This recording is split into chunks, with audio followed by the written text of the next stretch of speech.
Welcome to today's Explainer. So today we're taking an incredibly fascinating look at the very first science high school in the Philippines. We're talking about Manila Science High School, or as it's affectionately known by the people who actually go there, MaSci. Now, if you just read its official Wikipedia page, you're going to see this highly prestigious institution that's been churning out top-tier alumni since the 1960s. But if you dive into the unfiltered, ground-level stories from its actual students on places like Reddit, you uncover a really grueling academic crucible, where just surviving the daily pressure cooker is a badge of absolute honor. So we're going to bridge that gap today and completely demystify the true MaSci experience. Here's our roadmap for today. Number 1, the first science high school. Number 2, surviving the MSAT. Number 3, an advanced STEM curriculum. Number 4, the real MaSci experience. And finally, number 5, a legacy of excellence. Let's get right into it. Okay, let's dive into this with Section 1, the first science high school, institutional origins. The educational vision for this place actually goes back decades. Picture this, it's 1956, and Philippine President Ramon Magsaysay uses his State of the Nation address to highlight a really critical need for the country, basically stepping up fundamental and applied research in science and technology. And that vision caught on fast. By 1959, just 36 rigorously screened students formed this very first special science class in Intramuros. Fast forward a bit, and on October 1st, 1963, Manila Science High School was officially established. This was all under the guidance of Augusto Alzona, who is rightfully celebrated today as the father of Manila Science High School. The school operates under a pretty powerful motto, Agam, Katotohanan, and Bayan, which translates to science, truth, and country. And while they started out in this modest single-story building decades ago, they have physically evolved to match those lofty ambitions. As of late 2023, MaSci operates out of a massive, brand-new, fully air-conditioned 10-story facility in Ermita, Manila. We're talking modern elevators, an auditorium, the whole shebang, including an outdoor sports arena. But actually getting a seat inside that beautiful new building is a whole different story. Which brings us to Section 2, surviving the MSAT, the admissions battle. To even be considered for admission, you've got to pass the Manila Science Admission Test, or the MSAT. And let me tell you, it is notoriously difficult. Understanding this filtering process is absolutely crucial to understanding the school itself. When we look at communities like Reddit, where applicants crowdsource their survival strategies, a very clear picture emerges. This test doesn't just cover your standard grade-level material. Successful applicants highly recommend reviewing all your lessons from grades 7 through 10, but here's the kicker. They say you literally have to study ahead for grade 11 mathematics. You've got to be prepared for highly tricky logic questions and specific advanced stuff, like momentum in physics and logarithms in math, pop up all the time. And I think this brilliantly illustrates the human element behind all this crazy academic pressure. One recent passer on Reddit shared this golden, totally relatable piece of advice for future test takers. They said, "The questions are very tricky, but when you analyze it, it's actually easy. Tip, don't pressure yourself, you'll forget everything out of nervousness." It's such a great reminder that beyond the intense preparation and the advanced math, passing the MSAT is just as much a psychological battle as it is an academic one. You've really got to keep your cool under fire. Once you're in, though, the real work begins.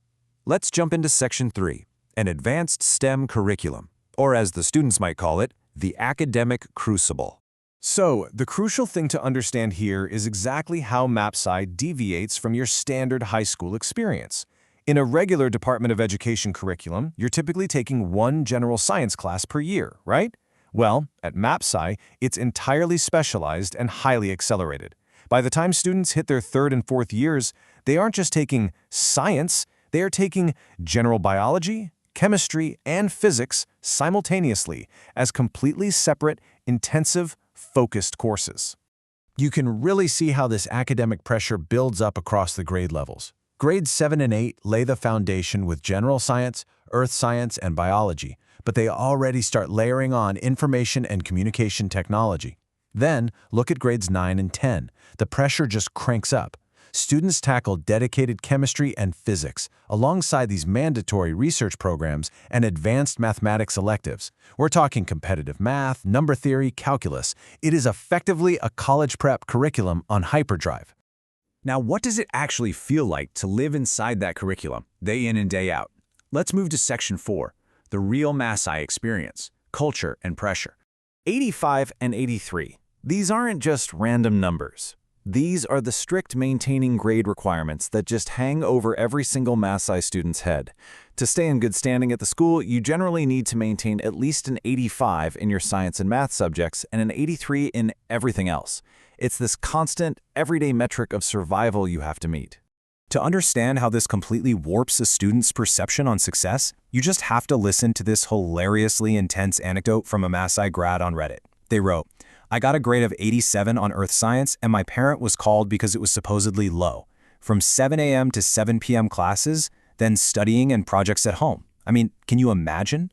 An 87 is a fantastic grade almost anywhere else in the world. But at MaSci, it's literally a reason for a parent-teacher conference. It just perfectly captures the exhausting reality of 12-hour school days followed by endless homework."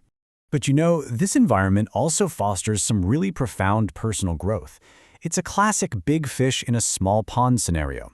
Another user mentioned, "I went from best in math in elementary to sitting next to an international math Olympia champion on day one." But instead of just feeling completely defeated by the shock of being surrounded by sheer genius, they actually added, "It felt good to have role models again." When you take the absolute smartest kids from across the entire region and put them in one room, the intellect is totally humbling, but it completely redefines their ceiling of potential. And that brings us to the ultimate payoff of this grueling educational journey. Section 5, A Legacy of Excellence, Alumni, and Future. You might expect a specialized science high school to exclusively produce lab researchers or engineers, right? But this elite, highly disciplined analytical foundation actually translates into some incredibly diverse global success. I mean, MaSci graduates conquer completely varied fields. You've got Christetta Comerford, who became the executive chef at the U.S. White House. Vaughn Glenn Hernandez, a renowned environmental activist who won the Goldman Environmental Prize. Alvin Patrimonio, literally a 4-time MVP in the Philippine Basketball Association. And even Michael V., one of the Philippines' most beloved actors and comedians. The discipline learned in those high-pressure hallways yields absolutely remarkable results across the board. Which leaves us with a really fascinating final thought to ponder. We've seen the prestigious history, the brutal admissions test, the college-level curriculum, and the relentless pressure cooker culture that defines Manila Science High School. And there's no denying it produces brilliant, highly resilient individuals who go on to completely change the world. But I have to ask you, is the intense, highly competitive pressure of a specialized science high school the absolute best way to build the leaders of tomorrow? Or does the modern world require a different approach to learning and mental well-being? It's a really complex question and definitely one worth reflecting on. Thank you so much for joining me on this explainer, and keep questioning the world around you.